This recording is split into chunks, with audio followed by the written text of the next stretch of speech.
Selamat datang di channel Wetan Narodama. Kembali lagi bersama saya Om Swastiastu.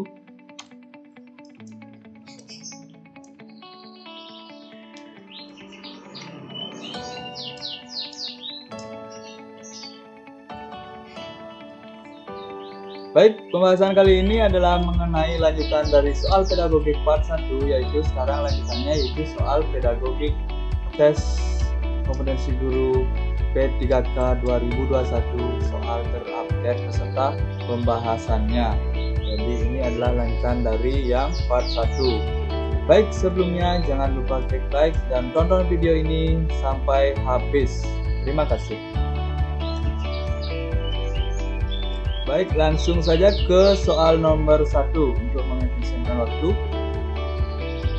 Menerapkan berbagai pendekatan strategi, metode dan teknik pembelajaran yang mendidik secara kreatif dengan mengintegrasikan teknologi merupakan kompetensi inti pedagogik pada aspek B. Penguasaan pada teori belajar dan prinsip-prinsip dari pembelajaran tersebut. Gitu ya. Jadi kalau A itu penguasaan terhadap prinsip strategi itu tidak menjamin ya. Jadi jawabannya adalah yang paling tepat adalah B, penguasaan pada teori belajar dan prinsip-prinsip pembelajaran.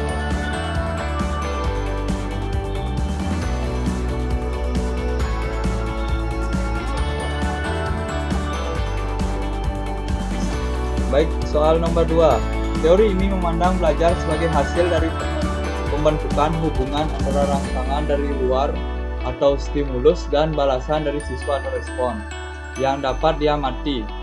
Semakin sering hubungan atau bond antara rangsangan dan balasan terjadi, maka akan semakin kuatlah hubungan keduanya. Law of exercise. Teori belajar yang dimaksud adalah apakah behaviorisme, kognitif, humanistik, sibernetik, atau konstruktivisme. Yang paling tepat adalah A, behaviorisme. Seperti itu ya. Jadi untuk langkah yang ini kalian harus menguasai macam-macam model tersebut ya, antara teori behaviorisme, kognitif, humanistik. Seperti itu ya, biar tahu jawabannya yang mana. Jadi jawaban yang tepat adalah A, behaviorisme. Nomor 3.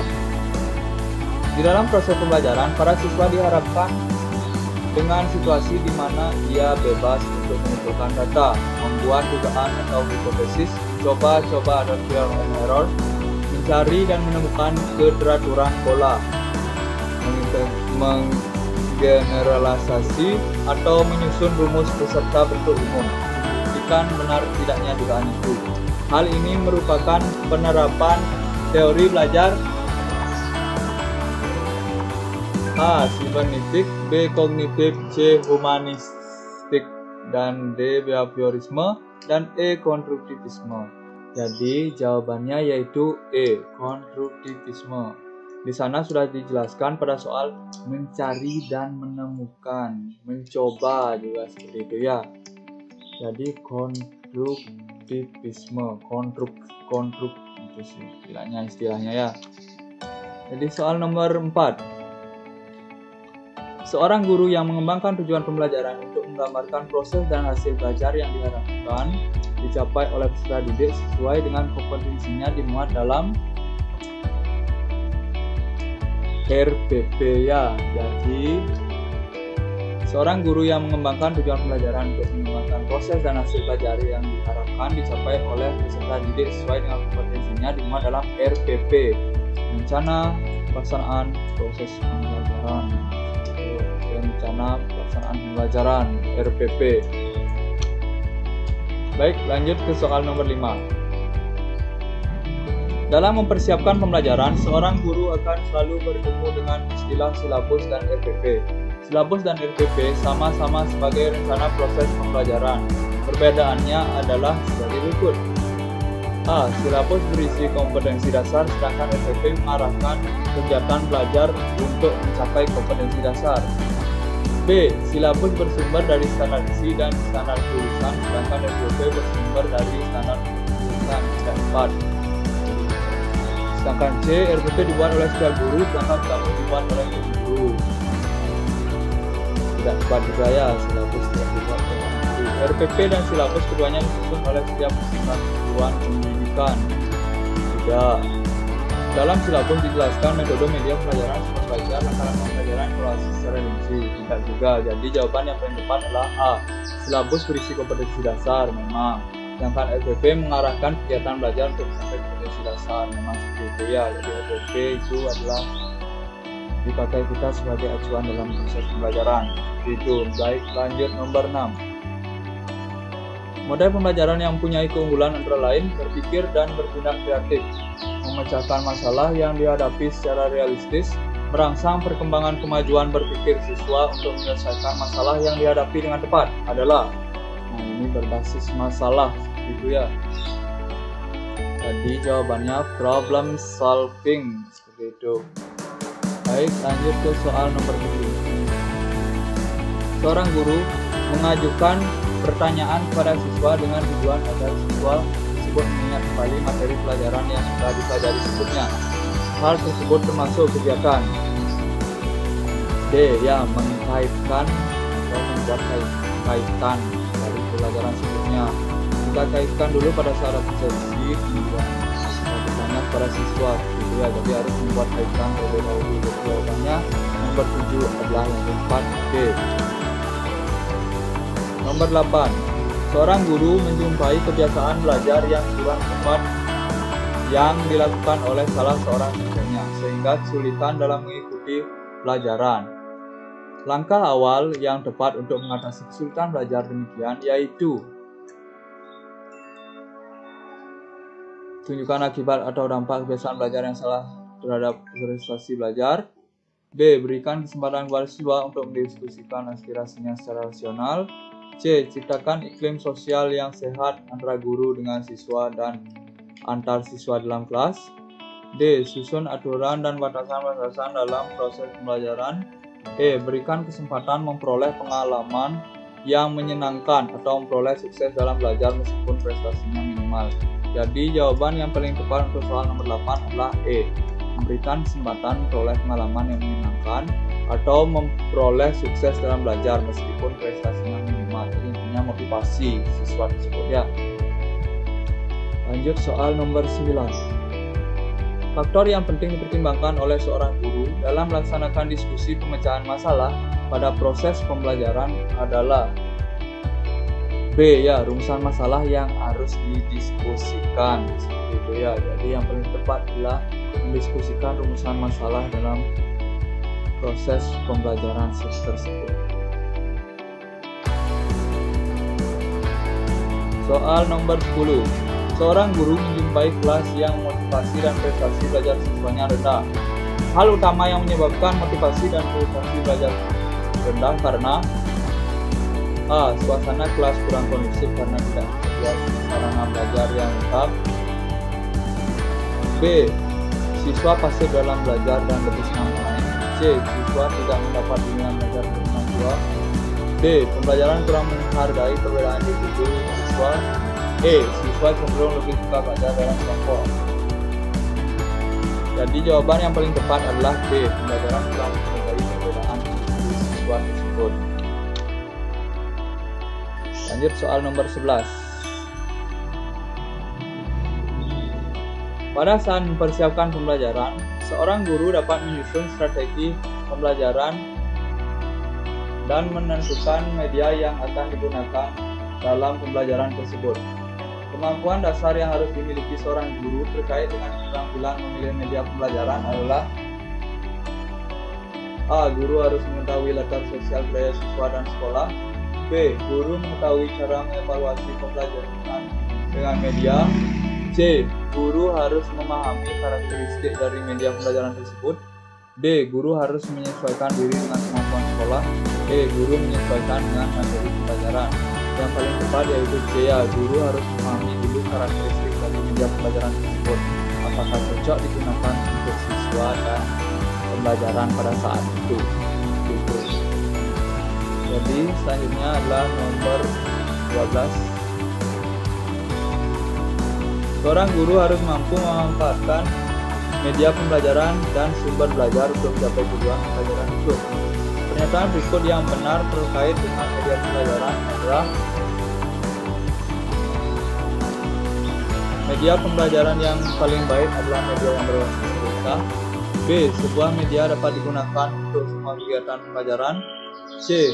Semua media pembelajaran sama cara pemanfaatannya. D. Media dapat digunakan sebagai pembawa pesan dalam suatu kegiatan pembelajaran. E. Memilih media tidak perlu banyak pertimbangan agar tidak merepotkan. Jadi jawaban yang paling tepat adalah D. Media dapat digunakan sebagai pembawa pesan dalam suatu kegiatan pembelajaran. Selanjutnya nomor 13. Setiap materi pembelajaran memiliki tingkat kesukaran yang bervariasi. Untuk memudahkan siswa memahami materi yang dimiliki tingkat kesukaran tinggi, guru sering memanfaatkan media pembelajaran, misalnya media gambar atau tayangan video yang berisi sistem peredaran darah. Fungsi media pada pernyataan tersebut adalah A. Menampilkan objek yang terlalu besar. B. Menampilkan objek yang sulit diamati. C. Membuat konkret konsep yang abstrak. D. Menampilkan objek yang tidak dapat diamati dengan mata telanjang. E. Membawa objek yang berbahaya atau sukar didapat di dalam lingkungan belajar. Jadi jawabannya adalah C. Membuat konkret konsep yang abstrak, membuat nyata. Ya. Nomor 14. Jika guru melaksanakan pembelajaran dengan menggunakan masalah sebagai langkah awal dalam mengumpulkan dan mengintegrasikan pengetahuan baru, berdasarkan pengalamannya, dimulai dengan memunculkan pertanyaan penuntun, avoiding question, dan membimbing peserta didik berkolaboratif yang mengintegrasikan berbagai subjek atau materi dalam kurikulum. Pembelajaran yang dilaksanakan oleh guru merupakan strategi pembelajaran A. Project based learning. Itu ya. Nomor 15. Seorang guru melaksanakan pembelajaran yang mengakomodasi semua anggota kelompok mengungkapkan pendapat, ide, dan tanggapan terhadap skenario secara bebas, sehingga dimungkinkan muncul berbagai macam alternatif pendapat. Kegiatan yang dilakukan guru tersebut merupakan implementasi strategi pembelajaran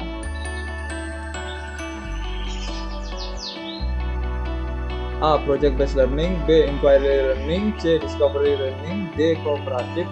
E. Problem based learning. Jadi jawaban yang paling tepat adalah E. Problem based learning. Soal nomor 16. Seorang guru mengajak siswa melakukan kunjungan ke suatu lembaga, namun sampai di lembaga tersebut belum ada petugas dan narasumber yang melayani. Untuk mengisi kekosongan waktu, guru tersebut memulai pembelajaran dengan memilih menggunakan strategi pembelajaran ekspositori. Pertimbangan guru memilih strategi tersebut yaitu waktu belajar cukup banyak, B. Sumber belajar yang dimiliki pendidik, C. Sedikitnya jumlah guru, D. Ruang kelas yang terbatas, D. Tidak ada sumber belajar dan media pembelajaran. Nomor 16, jawaban yang paling tepat adalah B. Sumber belajar hanya dimiliki pendidik. Gitu ya. Nomor 17. Berikut ini merupakan langkah pembelajaran dengan model pembelajaran problem based learning. Yang pertama, penentuan pertanyaan mendasar. Yang kedua, mendesain perencanaan proyek. Yang ketiga, menyusun jadwal create a schedule. Yang keempat, memonitor peserta didik dan kemajuan proyek atau monitor the student and the progress of the project. Yang kelima, menguji hasil atau assess the outcome. Yang keenam, mengevaluasi pengalaman atau evaluate the experience. Urutan yang benar adalah, jadi urutan langkah-langkah pembelajaran dengan model pembelajaran project based learning adalah yang pasti penentuan pertanyaan mendasar terlebih dahulu, mendesain perencanaan proyek, menyusun jadwal create a schedule, setelah itu kemudian monitor peserta didik dan kemajuan proyek. Jadi jawaban yang tepat adalah A ya, berurutan jawabannya 1, 2, 3, 4, 5, 6 seperti itu ya.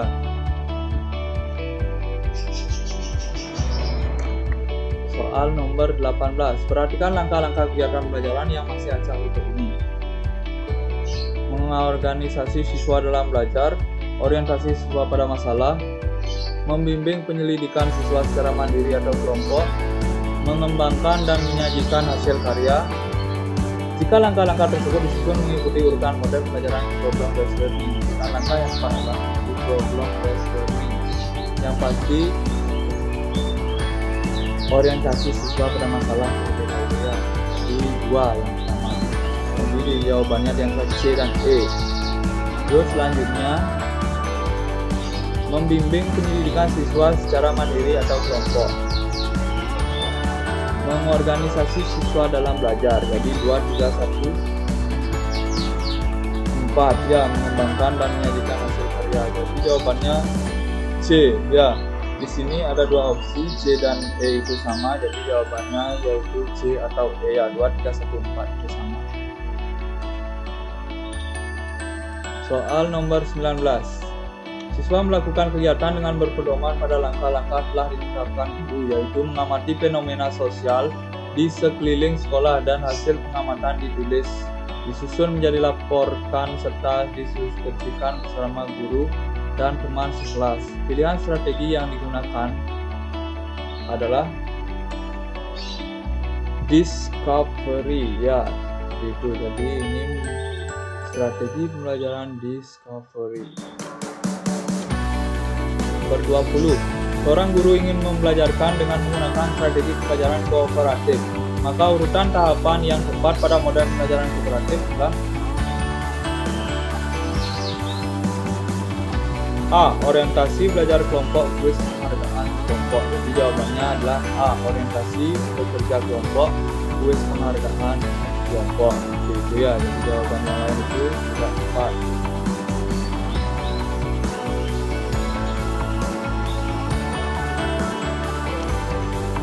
Selanjutnya nomor 21.